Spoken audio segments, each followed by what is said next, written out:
up? What's up? Welcome back to another Thursday episode of Clapback Culture. I'm your girl, Jules Jessie, and I got JC in the building. What's up, JC? Welcome back.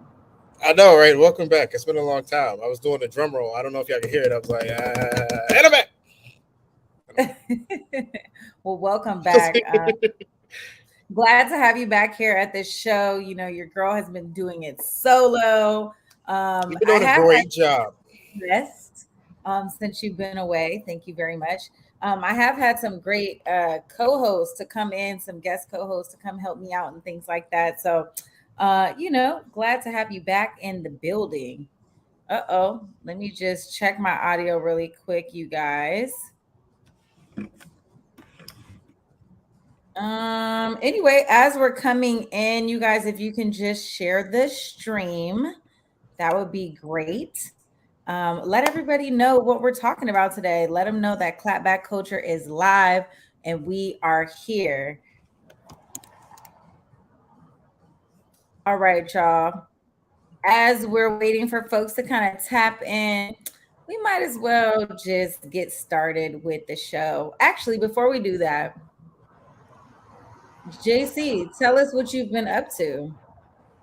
I have been working like a Chai Negro Hebrew slave, which is why I haven't been here. And I'm fortunate enough to take an entire week off. We have back in Atlanta, we have a very huge skating event called for the Love of Skating. It's happening Friday, Saturday, Sunday, and a little bit on Monday. So shout out to my boy Jody who throws that. This is his fourth or fifth year, I think, I'm doing it. So I took off to do this because I haven't had a chance. I've been working so much, I haven't had a chance to do much of anything that I enjoy. So I was like, I'm gonna use my PTO time off, whatever. I'm gonna take like 4, 5. Actually, it's more than that. I'm off for like 6 days. So I took enough time to skate, enough time to have time for myself and just kind of like chill and relax before I get back on the grind. So yeah, that's what I've been doing. If you in Atlanta, Cascade, Golden Glass, Sparkles. I don't know where else. Sorry, other venue. Come holler at me. I'll be on the floor.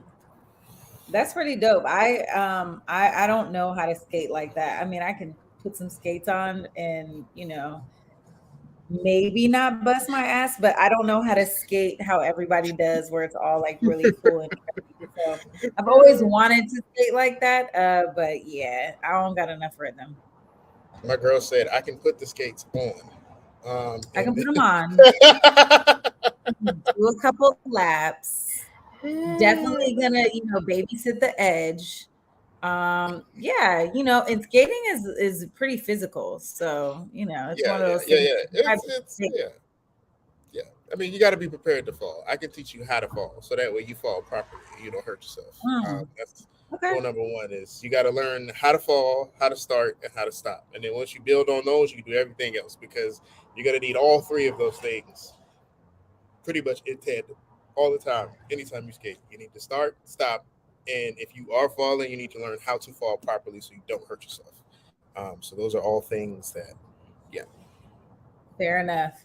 All right, well, let's go ahead and jump back into this episode. We are Clapback Culture, and today we're going to bring you some trending topics.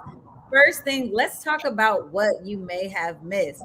I know a lot of you guys have not missed this, but there has been hella smoke um, from coming from the Canadian wildfires that are spreading all across the US.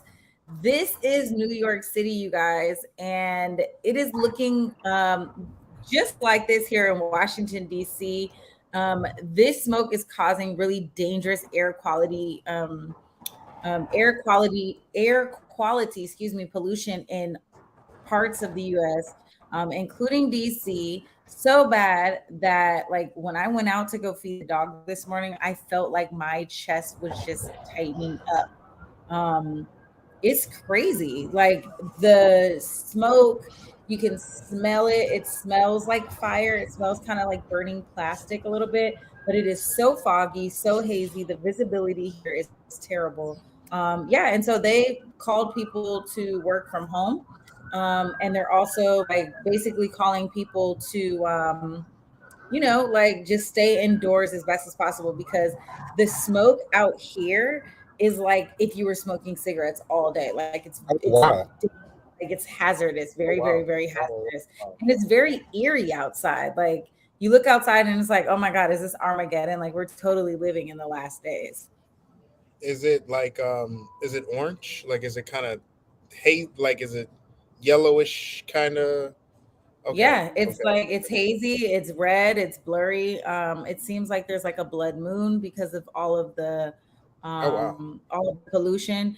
It's very thick and yeah, it's not good. So I've been inside all day, and all day yesterday. Even though I went to the office yesterday, we kind of no one really knew what was going on. So I went to work and I'm like, what's going on? And my colleague was like, oh, there's wildfires in Canada.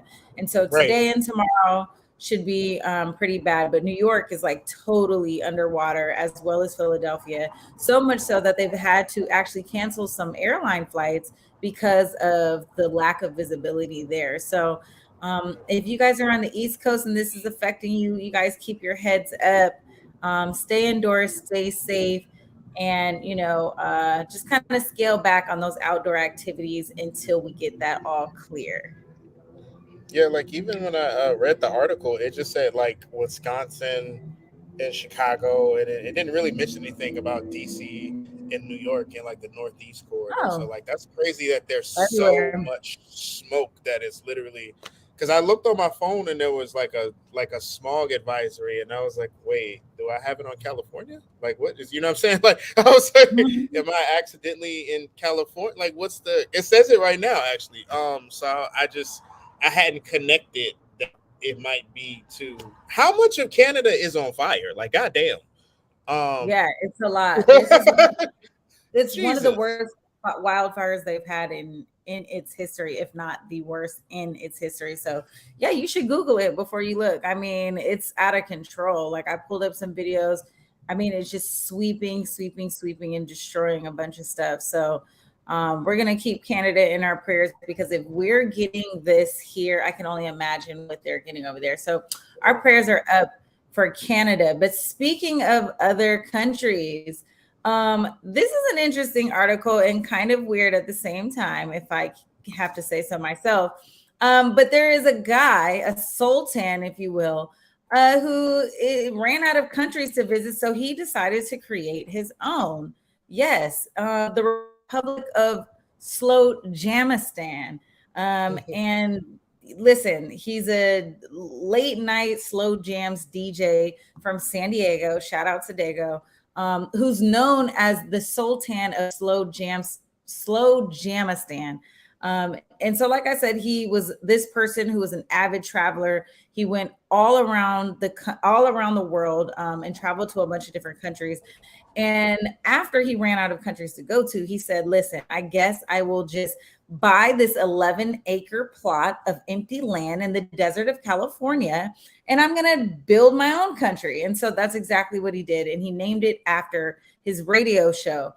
He did this and declared it on December 1st, 2021, as he broadcasted his live stream.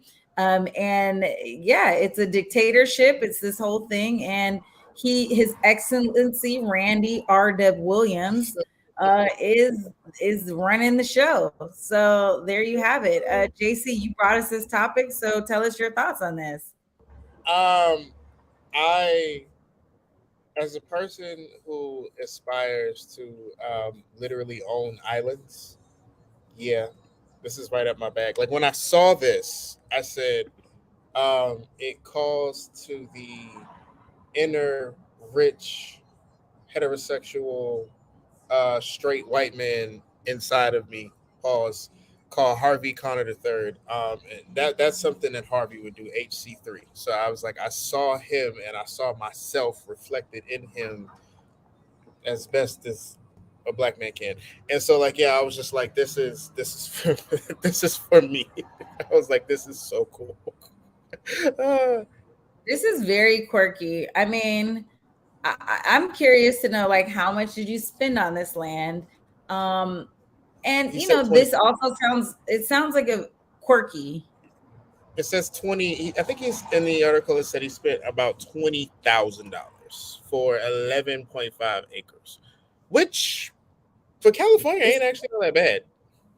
I mean, it's in the middle of nowhere. Listen, I think this is very odd, very privileged thing to do. Um, I guess I just don't see the purpose. I don't know why he's investing so much time into this. I guess it's just one of those things to say you did. And guess what? I mean, he has the means to do it, just like he had the means to travel all the world. So, more power to him. If you live a life where a priority is to create your own country and you have the luxury of doing that, more power to you. I'm not going to knock his hustle. I'm not going to knock what he likes. So we're going to let him live in the Republic of Slowjamistan and let him live his life. Okay. You wouldn't get you a country if you had the opportunity? Not like this. No. No. You want like a real would. No. And I don't want to be the ruler of anything. I don't want to have that much responsibility to decide how to create, a government and systems. And, the article even talks about, kind of like recruiting citizens, and choosing, the national fruit and the national colors and all these things. Just not that interested. If I had $20,000, I would think about a different kind of investment that would kind of fit my likes a little bit more. Okay. So you weren't one of those people that play like The Sims or any type of those games. Oh, I loved The Sims, but that's a game. But you would do this? Yeah, but it's kind of like a game, but in like real life. No, I wouldn't do this. I would take $20,000 and buy a piece of land and build a beautiful home. But I don't want to be a ruler of a country. Like, I don't want to create my own dynasty, if you will. Not that serious. But I would take $20,000 and purchase some land. Okay. And build on the land, but not to create a republic. Nah, I'm good. This is how Las Vegas started. Think about it like that. Yeah, congratulations. I mean, listen, out to the Republic of Slowjamistan, okay? They established their independence from the United States. They're a place, and they're welcoming residents, okay? It's open for business. Pull up if you wish, right there in the California desert, okay? We'll try to drop the coordinates. I had mentioned earlier that I have returned to work after working remotely, and I'll just be totally honest with you. I am not loving this at all. However, I really love my job. So that's like kind of the caveat, right? It's like, I don't want to go work in an office building anymore, but I love the work that I do so much that it's like, I'm not going to bug back too much, right? But there are some people who are bucking back, and the CEO of it, who took over a really large insurance company, you guys, is pushing back and reversing a policy where workers can work from home. And so they're pissed, okay? And they're talking about unionizing. They're talking about just all of the little adjustments that they made. A lot of new hires came on board with the understanding that they would be working remotely, some selling their cars, some moving out of state, and making these kind of like huge life changes because their job did not require them to go into a physical office space to conduct business. What say you, JC, to this? Like, here we are, we're post-COVID, they have taken the pandemic off the table. We're not worried about COVID anymore. We're not talking about that. Is it time to get back to business as usual prior to the pandemic, or is this the new wave? What should we expect? What are your thoughts on this? So, two things. The first thing is, in this specific situation, so the CEO, Raul Vargas, he's a new CEO, like he just got there, right? And so for the past, I want to say like 2-3 years, the people that got hired, like tens of thousands of people that got hired, they were told explicitly that their positions will be permanently remote, right? And so, these people moved, these people did whatever they needed to do because specifically in their paperwork, it says permanently remote. And so for this guy to literally just pull up and be like, yeah, I know what y'all signed, but I need everybody back because I want everybody back. Um, I don't know. I just don't think that's a good move. It doesn't build morale in an economy where people are looking for people to have jobs. Trying to force people to come back to work that literally uprooted their lives. And like I was reading the story, there are people that moved closer to their kids, people that bought houses, people that did all of these things because they were told that and promised that and have that in writing that, hey, you're going to be able to work wherever you want to. It's completely remote. Like that's not really good for business. It's something like 60,000 employees. Um, if not 60, excuse me, maybe not 60,000, but 60% of the company. That's a very large number because if all 60% of those people leave, then what? Then what do you do? Do you stay? Do you stay to your guns, or do you call their bluff? Like, what's the what here? So I don't If understand I'm that. the owner, I'm probably gonna call people's bluff because I doubt everybody would quit. And even if they lost the bluff, they could just reverse the policy and hire the people back. Yeah, but like, why go through all of that? Like, what's the point? Because the second point of this is, and I was talking to somebody else about it. I'm like, I want to see the data on productivity from in office versus at home. Like, I would like to see that data because a lot of times, and I was just at an event and we were talking about this. A lot of times, it's more so like those companies have bought office space and they don't want their money to go to waste. That's one. Or two is kind of like one of those situations where, you're salaried, right? So you're paid for 8 hours a day. Um, but you may only be working maybe three. And I guess my like point to that is, so is the work getting done? Is more work getting done? Is productivity up? Like just because you quote unquote want to be big brother or you don't want to lose out on your investment in this office building, like why would you do it? Doesn't make sense. So I want to see the data on, company wide, corporate business wide, corporation wide. I would like to see the data on pre-pandemic office productivity and work from home office productivity. And I just want to see the data on that. Because I know personally, hell, when I was working from home, it was lit. Everybody was saying Yeah. the same thing. I'll close the topic here, but the last thing I'll say is that I don't even care about the data. I think we're talking about morale, and a hybrid schedule works for a lot of people. I think having some days in the office is efficient, and having some days at home is efficient too. So, there's no need to go backwards. We just need to continue to move forward. We have the ability to conduct business this way, and we should just keep moving. All I right. agree. The next thing that I want to talk to you guys about is home buying. Okay. JC, again, another topic that you brought to us. I'm going to go ahead and let you introduce this, but basically, 20 and 40-year-olds are trying to move to their parents' backyard because the housing market is just some trash, apparently. What are your thoughts on this?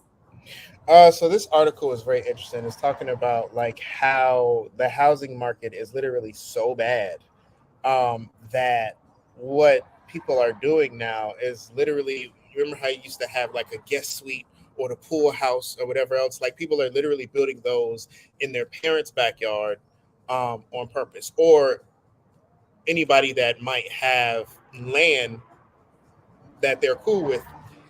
They're saying, "Hey, can I put a like, excuse me, can I put a tiny home in your backyard?" Because it's a lot cheaper to build a house on land that's already purchased than trying to build a house, than trying to buy the house and buy the land and build the house and do all of these things. And so I'm like, that was interesting to me because we only have a housing crisis in America because people is greedy. Like, I mean, that's the real reason. Outside of that, the article also mentions how most of the space in America is zoned for literally only residential housing, only residential housing, excuse me. So like single family homes, or like maybe like a duplex or a triplex, right? So they're not zoned for a lot of apartment buildings or whatever else. So they have to be put in a specific place.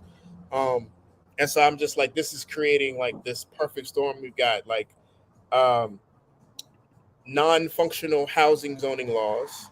We got exorbitant house prices. We got inflation at an all-time high. We got wages at an all-time low. It's like the perfect storm, man. And I'm just like, as a millennial, I'm tired. Like I'm tired. We've been through like 86,100,000 million crises. I just want to live like I just want to buy a house and sip a margarita on my front porch. Right? That's all I want to do. I don't want to have to build a house in my mama's backyard. My mama ain't got no backyard. She live in an apartment. See, this is what I'm saying. And this is where I'm at with it. That's why I brought this I story mean, out. literally, that was my point. I've never heard anything. I've never heard this. I don't know anybody who is even plotting to Mhm, build a home in their parents' backyard, probably because their parents don't have no backyard to build no home in. mhm. And furthermore, I think the larger issue is less about, I mean, again, this is kind of a article from a point of privilege. If your parents Yes. own land, Yes. and then not only do your parents own land, they own the house that the land sits on. And Correct. then we're allowing you to build your own home on the land. So you got to have money to do all of that, um, which also Well, means that you're not, okay. I I know. don't I know was what gonna that is. say. Oh no, that was I'm out on the deck. So that Okay, was a okay. I'm like, motorcycle. whoa, That what? was a motor. That was a motorcycle. But no. It also was saying that California, and I think Oregon. I had to watch to be sure, but definitely California. They launched a program that incentivized people to build tiny homes or guest suites on the land of other people, right? To actually increase the density at a more economical rate. So that California was the pilot program. It did really well, like extremely well, and so they are using California as kind of like a test. What's the word that you call it? A test something Like a for a lot of pilot. And I don't know a pilot why, I program. don't know Yes, why they're using, I don't know why we the continue to most use expensive state in the California. union. Like it's not a good reference point. California is its own thing. You know what I'm saying? And this is this is not realistic for a lot of people who live in That's for urban sure. communities. If you think about the housing markets in like Atlanta or Texas, or excuse me, Georgia or Texas, I think there's an abundance of opportunity here in Washington, D.C. We have some of the best first time home buying programs in the country, where the median family income, if you make under, like, the lower you make, the more money that you're able to get with the first time home buyers assistance program, which is called HPAP, and you can get up to $200,000 in gap financing. So here's what Mm, that means. That means if your bank gives you $200,000, they say, okay, JC, you qualify for $200,000.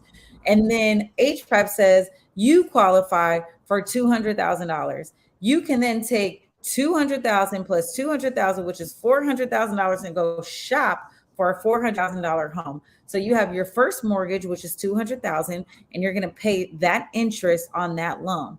And then you have your second mortgage, which is your gap financing from HPAP, that is zero interest for the life of the loan. And you don't even have to start paying that money back until after the first 5 years. So programs like that, I think, are really real ways that we can create generational wealth in the Black community. It's a real way that people can get into homes and stay in their neighborhoods. A lot of natives that are being outpriced, who, for example, like if you grew up in Seattle, but now you can't live in Seattle and you have to move to Tacoma, or you have to move to Federal Way, or even further out to Olympia or something of that nature. This gives you an opportunity to have like first choice to live in the city that you were born and raised in. And so I'm a strong advocate for first-time home buying programs. It's the way that I purchased my house. It took me 5 years to get my house, but I mean, your girl has a credit score of a 794. So I worked damn hard to get that way, but it took these programs to get me fiscally responsible to Yes. make that happen. And so they put you on the right track to home ownership. And it took me years to get on track, right? Because when I graduated college, I had a credit score of 555. So coming from, and actually, no, I'm sorry, I had a 325 coming out of college. And then I started cleaning up my credit. I remember getting a 555 and thinking, wow, I can really start building this up. And so anyone who's watching this stream tonight, if you are interested in home buying, just know, continue to keep your head down, save your money, save your money, save your money, continue to find ways to generate more revenue, because it is expensive, right? It's expensive, but you do need to take advantage of the programs that are out here. Not sure if this tiny home thing is, something that we need, because again, how do you build generational wealth with a tiny home? You don't. Well, I guess the generational wealth portion of it could be like, if you guys, if both of the owners decide to sell the property, now there's a main house and a guest house. Again, this is very, very white. You're very white about that. But like, this is super white. On. What? Yeah. We're moving on. Listen, y'all, come on. We gonna bring some real programs for you guys, because we ain't doing that. Y'all don't even got, your mama and daddy don't even have no backyard. So, all right, look, let's take a quick break. But when we come back, I want to do it for the culture one time, and I want to talk about a couple things. Mary J. Blige is speaking out about her prenup and having to pay alimony to her former cheating ass husband. Stay tuned. You're watching Clapback Culture. Big Tobacco thinks they know everything. They think they know you, your community, the places you go, and the way that you spend your time. They think they got you all figured out, down to a formula, a calculation based off of numbers of what they think they know. Show them they're wrong. Learn more at theythinktheyknowyou.org. 1 in every 500 African Americans in the U.S. suffers from sickle cell disease. 1 in 3 African American blood donors is a match for patients with sickle cell. 1 appointment to donate blood with the American Red Cross can help save a life. Will you be that one? Visit redcrossblood.org/ourblood today to schedule an appointment at a location near you. Hey, you guys, I'm Jay Martin Jr., the host of the Drive Project podcast, where we talk about passion, purpose, and possibility. It's available for you to listen on wherewecnverge.com, SoundCloud. You can listen to it on Apple, Spotify, Google, and so much more. Real conversations with real people, and some of it is just me sharing my perspective. I can't wait for you to listen. Thank you so much.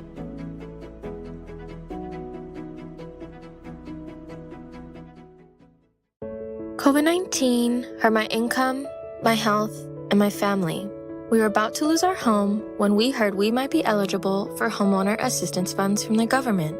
We called 1-877-894-HOME, and a housing counselor stepped in.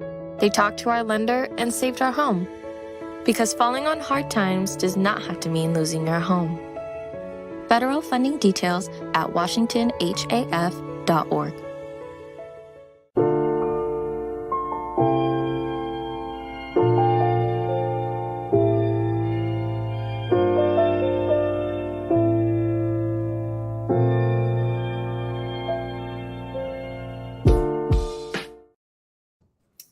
All right. Welcome back to this episode of Clapback Culture. I'm your girl, Jessie.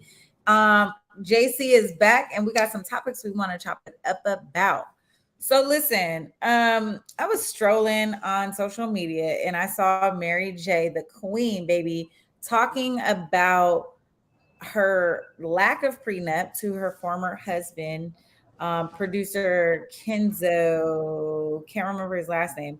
But she's talking to the young girls and trying to give them advice about getting this prenup. Let's take a look at this video.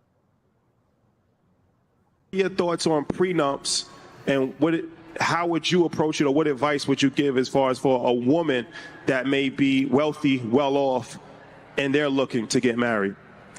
Get a prenup, because I didn't have one, and that's why I ended up having to just give everything away, because it's so, let me just speak, it's so whack right now that men, can come ask you and get and get alimony.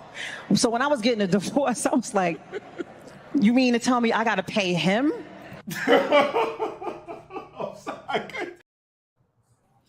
All right. So is this a laughing matter? I mean, listen, I think I'm going to take this first. Wealthy people or individuals, I think prenups are really important, especially because you need to protect your bag. I mean, you walk into a relationship thinking everything's going to be great. But, in this situation, it's really devastating. Mary J has to pay $30K a month to a man that cheated on her throughout her relationship, and not only cheated on her, but also physically abused her. So this is terrible for her. But I think, protect your investments. I think if you're in a relationship with somebody and you guys want to build, the idea is that you're going to come in, you're going to leave with what you came with, right? And so I don't think there's anything disrespectful about asking for that. Listen, and I also think there should be an agreement that if you guys are both broke and then something happens while you're in the marriage, that we're just going to split everything down the middle. Having that kind of understanding is good, because, when shit gets sour, it's going to be hard to split the bill.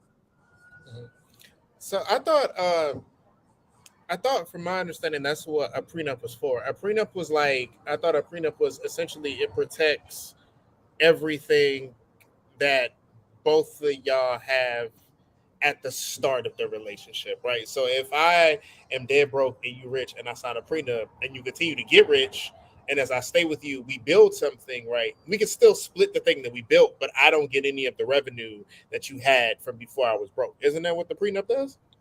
So no, a prenup is whatever you want it to be, right? It's just a prenuptial agreement. It means before we decide to get married, we can write up a contract on how we intend to split the finances if this shit goes sour. So that means you can get, half of my investments, you can take the house, you can have this. It's just talking about what do we agree on right now while we're in, bliss and having these great times. What are we talking about, right? And so it's a great opportunity to have those conversations, because again, maybe I'm a broke bride, but I have a very wealthy, husband. And he says, listen, I want to make sure that you're well taken care of, even if, something happens in this relationship. If something happens in this relationship, you're going to leave with the house, the car, and child support payments for any kids that you have within the marriage, right? Or, it says, I'm going to make sure that you have this, that. So you guys can make a determination of what this is. And so Mary J is giving that advice out. I think this advice could apply to really any relationship, right?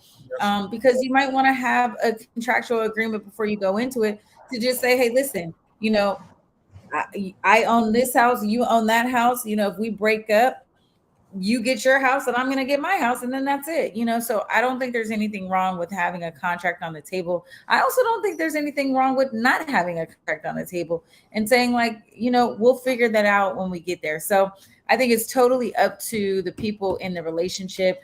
If you are considerably wealthy, and particularly if you do have children, I do think the right direction to go in is to protect your portfolio, and make sure that if something should happen, that your ducks are in a row. I do have a question, and this is just me being devil's advocate. This situation with Mary and her ex-husband was horrible. But would this be a thing if the roles was reversed? Oh, yeah, definitely. I think especially because if you look at other cases where women are having to get like look at Dr. Dre, right? Okay. Dr. Dre even sold off his assets so his wife, so he didn't have to pay his wife so much in alimony. And she was going hard. Like she wanted to somehow like still have this lifestyle maintained. She was stealing money out the bank account so she could have all of this. So I think it's the same both ways. I think historically it has been unbalanced where we see men having to pay alimony because they're the ones who are the breadwinners in the family. But because she had the highest level of income, she has Right. to keep him to a certain standard of lifestyle. Right. You know, my arguments with, I have my own kind of sentiments about that too. I don't necessarily think that if we're in a relationship and I'm the breadwinner in the relationship, if our relationship dissolves, I mean, we should just be able to go about our business. I don't want to have to maintain your lifestyle. But if you had a prenup, you could say, I'll maintain the lifestyle, but I'm only going to make sure that you have rent. I'm only going to make sure that you have, you know, a viable vehicle. And then that's it. Like, I'm not going to make sure that you are living, you're no longer with me. So you are not deserving of the lifestyle that comes with me. That's my opinion. I agree. Especially if you don't got no kids. I agree, and I think as a person that does not aspire to marriage, let me say that. I think if I were, I would definitely have a prenup, especially because I mean, let's be real, I'm probably going to be making money by the time I'm married. The other person may not be, right? But okay, so I would definitely have a prenup, and then I would definitely, if I agree to pay things, if we separate, there's definitely gonna be a sunset clause in that because you ain't getting money in perpetuity. Like we're not, I'm not finna pay everything for the rest of your, like, nah, bro, we not, nah. That's not. Yeah, I mean, me personally, I wouldn't introduce a prenup, but I'm totally open to signing a prenup and I'm totally open to negotiating those terms. But I'm comfortable. I know myself. I know that if my relationship ever dissolved, God forbid, I would just try to split things down the table and be fair. Like I'm not really like a person who is real janky like that. Especially because it from an ex, you don't want that, right? Like I want a clean break. Let's just move on. Let's be cordial. Let's just keep everything off the one and one. So it really doesn't even really need to be that. But not everybody's like that. So if you feel like you need to protect your investments, protect your investments, you know? All right. I want to talk about DC Young Fly. He lost his lifetime partner, his longtime partner, Miss Jacqueline Smith. You guys, this happened last week. It actually happened a couple of hours before the show last week, so I didn't get to report on it. But Jackie O died at 33. It is said that she died from complications following a mommy makeover. And so we haven't really heard the details on that. DC Young Fly did come out and release a statement today. And I was really proud of the post that he laid out, you guys, because it was so powerful in that he did not sound broken to the point where he's not going to be able to move on. And he's really deeply invested into his faith. He's leaning on spiritual guidance in this moment to kind of get him through. Him and Jackie have 3 kids together, 2 girls and a boy. And this is just such a huge loss. I'm seeing this all over social media. To be 33 and, you know, to undergo a surgery and then have complications thereafter, you know, really, really sucks. And, you know, our prayers are just with DC Young Fly, the children and the family. But there is a story that I wanted to report on, and that's Azalea Banks. And Azalea Banks was trolling the hell out of DC Young Fly because if you remember, Azalea went on Wild 'N Out where the two of them met. And basically she felt some type of way that she got ranked on while she was there. But I mean, the whole point of the show is to get laughed at. And she felt a way that, you know, people are basically ripping her a new one. And she's like, wow, okay, DC Young Fly, you made fun of me and called me ugly and said I look like this and that, and now your partner dies from going to get plastic surgery, like, and really was like, yeah, and I won. And my issue with that is like, one, as media, we shouldn't be giving that any light. Like, we shouldn't be uplifting that, because it's too much of a low blow. And I think some of these platforms like really degrade themselves by putting out those kind of wicked ass comments. Like, that's so wicked, to even in someone's sorrow, to be the person to raise their hand and be like, yeah, vengeance is mine. To even have that kind of hatred in your heart is just crazy to me, and it's beyond words. So Azalea Banks, girl, you something Azalea, different. Azalea Banks, I gotta give credit where credit is due. Nobody likes her, and I feel like she's just leaning fully into that. And it's like, if excuse me, she's got like two songs I like, just two.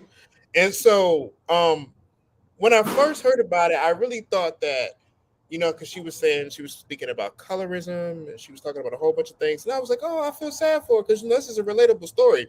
But then, like, shit like this just keeps happening, and like, yo, you're a horrible person, son. Like, you are a horrible person. Nothing good ever happens to you, and nothing good ever happens to you because you're a horrible individual. Like, how do you say, like, this person just like, regardless of how you personally feel, you attack the person you got beef with by attacking the person that can't even like defend him. Like, come on, fam. Like, she's a horrible human being, fam. I had no idea about that. Like, that's She's terrible. horrible. Like, how? Her post said, I'm happy and I cried and I moved on. That Jackie O girl must have been so deeply insecure about herself, and the nerve of DC to call such a gorgeous woman as Azalea Banks ugly on national TV. Dead at 32, exactly on my 32nd birthday, May 31st, 2023, in Miami, Florida. You are going to learn to stop effing with me. That's not even the whole thing, JC. It's a hot mess. I ain't got nothing to say about that. That's horrible, son. Like, Yeah, she wow. wild. I don't know. Listen, there's a lot of weird people in this world, and Azalea Banks is one of those very weird and wicked individuals. And I hope that we no longer give her a platform to spew this kind of hate speech, especially in somebody's grief. And so, if we talking about protecting people, we need to protect DC Young Fly, because that's just so gross and out of control. The clap back of the night is crazy. Travis Rudolph was found not guilty on all counts. But there's a bigger story. So if you guys don't remember who this is the former NFL player. He was a former NFL receiver, but didn't really spend much time in the league. He actually played for Florida, but he was a receiver there. But he was found not guilty on all counts in a connection to a fatal 2021 shooting outside of his Florida home. On Wednesday, the jury found him not guilty on these counts, and said that it was indeed self-defense. So here's what happened, if you guys don't remember. He was arrested on April 7, 2021, because there was an altercation. There was a shooting after an altercation at his house. And so the shooting was him shooting about 90 rounds at 4 people that pulled up to his house. And it's all on this Ring camera that we're going to show you in a second. But the most interesting details that came out from this case, and you may have seen it on social media, is that the jury heard from his former ex-girlfriend, Dominique Jones. Well, there's a lot of tea that goes on with Dominique Jones, because she was married while she was dating Travis.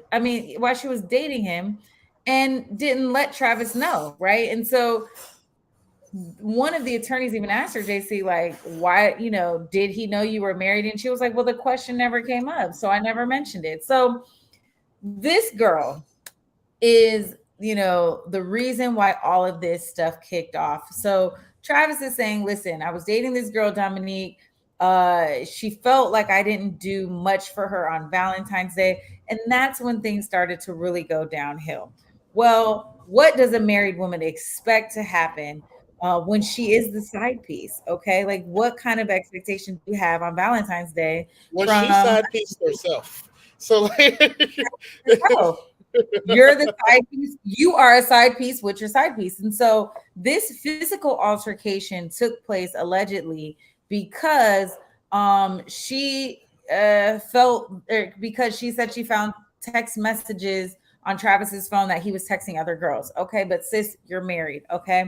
Well, she sent a text message to her brothers and said, y'all need to go shoot up his house. Well, she said, go shoot up his shit. Let's take a look at the video, you guys. Let's watch it. We're going to come back and we're going to talk about it. That's right. Today, prosecutors show the jury some surveillance video that they say that shows that Travis Rudolph was the aggressor, that he was shooting at 4 men who came apparently to shoot up his house. Although one of those men testified today saying that just meant they were there for a fist fight, not murder. Prosecutors say Travis Rudolph was the aggressor the night in April 2021. 4 men showed up at his door, Rudolph shooting 39 rounds as they fled following a fight, showing jurors this surveillance video of bullets flying from Rudolph's semi-automatic rifle as he chased them down the street. Murder begins when self-defense ends. Now, that was a simple sentence said many, many years ago, but that simple sentence perfectly encapsulates why this defendant right there, Travis Rudolph, is sitting in the chair that he's sitting in. The 4 men arrived when Rudolph's girlfriend contacted them, claiming Rudolph had assaulted her after she found texts from other women on his phone, telling them to come shoot up the house. One of those men, the girlfriend's brother, testifying he was throwing punches at Rudolph during the fistfight, but insisting no one pulled a gun and all 4 ran and got into their car. But Rudolph's attorney insisting Rudolph was acting in self-defense. Isn't that a fact that you guys immediately attacked him, never giving him a chance to do anything? No. Rudolph's attorneys say he never began shooting until 2 of the men in the car pointed guns at him through the windows, and he was in fear for his life. They were vigilantes. They were 4 men who went there to retaliate and kill, just as they were ordered to do. But Kashawn Jones saying he was in the front seat and did not see Sebastian Jean-Jacques lean out of the back seat and point a gun at Rudolph. I'm telling you that I didn't see any guns pointed. And 2 of the men did apparently have weapons. Testimony in this case will continue throughout the week. Live in West Palm Beach, Terry Parker, WPBF 25 News. Well, this is self-defense for real, for real. I mean, JC, 4 people pull up to your house. There's a deadly encounter. If someone sends you a text that says go shoot up his shit, does that mean you're coming for a fist fight, or does that mean you're about to go shoot up some shit? It means that you about to go shoot up some shit. I mean, like, you can't really talk that down. Like, you know what I'm saying? Like, I don't know, because if anybody pulls up in my house, first of all, y'all trespassing. Let's just be honest. Second of all, you try to get in my house, now y'all breaking and entering. And so the way that the law works is that in most states, if you cross my threshold, I have a right to defend myself. So anyway, I'm bussing. Like, I don't really I don't see a problem in this. I don't see a problem here. I got nothing. Yeah, I mean, the sad thing about this is that somebody actually really lost their life in this, right? And they lost their life because this girl was so reckless in raising the alarm. And this is why it's so important that we as women have to protect our men, our protectors, right? Like, if I get into some type of altercation or some type of just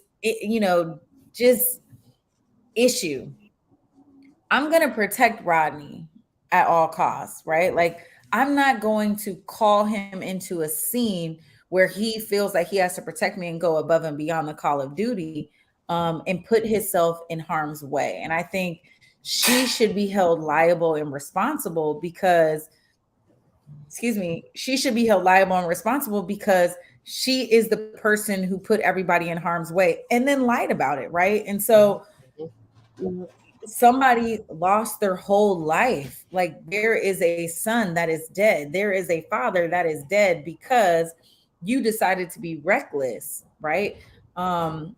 We have a question that came in. Let's go ahead and talk about that. So Harry Jefferson says, can I ask both of you this?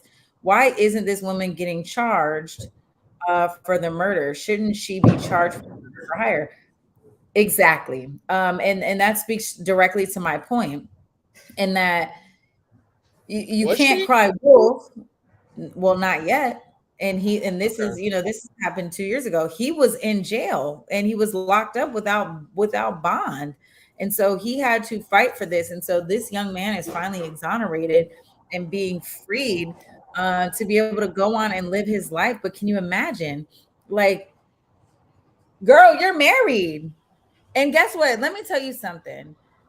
If I was her brother, and her brother went on the stand and talked about, I know my sister to be an embellisher. I know her to kind of exaggerate things. Guess what? Why didn't anybody call her husband? Right. Because I would have been like, why wasn't the husband the first choice? So like, yeah, so you at this man's house, so he did what? All right, so let's call your husband up. We're gonna meet. Like, this is none of that. Your sister is cheating on her husband with her side piece who put his hands on her. Girl, why are you calling me to go shoot up his house and bring all the homies with me? Why are you guys even giving all that energy to your sister? Like, nobody's checking to say, listen, what are you doing anyway? Like, you're already in a situation that don't make no sense. Let's back that up. What's going on? I'm like, if that happened to my sister, I'm not even gonna lie, I will pull up. I'm gonna pull up because that's my sister. But it's like, we gonna have a talk. Like, I'm not gonna pull up with a whole bunch of people. I'm gonna pull up and be like, bring your ass out, bring your ass home. First of all, let's go home to my brother-in-law. Second of all, let's why I don't. I'm gonna pull up for my sister. I'm gonna defend my sister. However, it's kind of like one of those things where it is like, okay, so I did this one time. Don't expect this the second or third time, because you shouldn't be doing this in the first place. Like, I'm not even the first person you should call. You got a whole husband. It's just, this is job. I know if I'm the brother in this situation, and I know that my sister is a liar. My sister's not a liar, though. I know my sister is a liar, and I know that she exaggerates, and I know that she's big.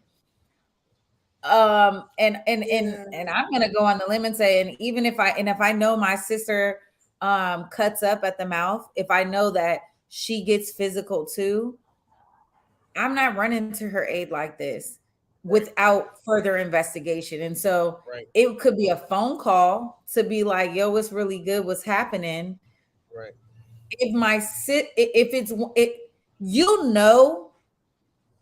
And this is the thing. I don't know exactly what else she said, because she deleted a bunch of text messages, right? She deleted this text message, and she deleted a bunch of other text messages. But that just goes to show you, even when you delete a text, it ain't gone. So I say all that to say, she created a situation that went way too far. If you knew you guys had a couple of drinks, if you knew you were married and this guy was seeing somebody else too, if you had put your hands on him and then he put his hands on you, you do not have the right to then call in the soldiers, calling in the cavalry to come and save you. It's not that type of situation. And so it's wolf tickets. You're selling wolf tickets. It's not given that. This is a situation where she absolutely should be charged and held responsible for the death of the man who came to aid her. You know, and I don't know if they had guns or not, right? Like even if they didn't, y'all pulling up to somebody's house after an altercation, like you're coming for smoke and you got it and you didn't live to tell about it. And so here you are, and now you're looking at your sister who's hella 99 cents anyway. It's just not giving that. So play stupid games with stupid prizes. There you go. Bingo. Yeah. Bingo. And we'll leave that there. So, you know, I hate that a life was lost in this situation. But I'm interested to see if Dominique Jones is going to get charges. And if I was Travis Rudolph, I would be pursuing charges on her after this. Because now that you done fought and you won, I'd be going to see if we could pull some charges up on her to have her take some responsibilities for this act. So there you have it. But that's our show tonight. I appreciate everybody who tuned in and watched tonight. Thank you for coming through on this good Thursday. We'll be back next week, same time, same place. JC, when you're not here, where can they find you? Y'all can find me at JC from the OVT. I said it again, JC from the OVT on the gram and the OVT network on TikTok. That's it. That's it. All right. And I'm Jules Jessie. You guys can find me on Instagram and Twitter at Treasure of JULES. You know what it is. Pull up, follow me. Let me know what you want to talk about next week. Until then, I'll be right here. Stay peaceful. Laters. Anytime, Cuddy. Anytime.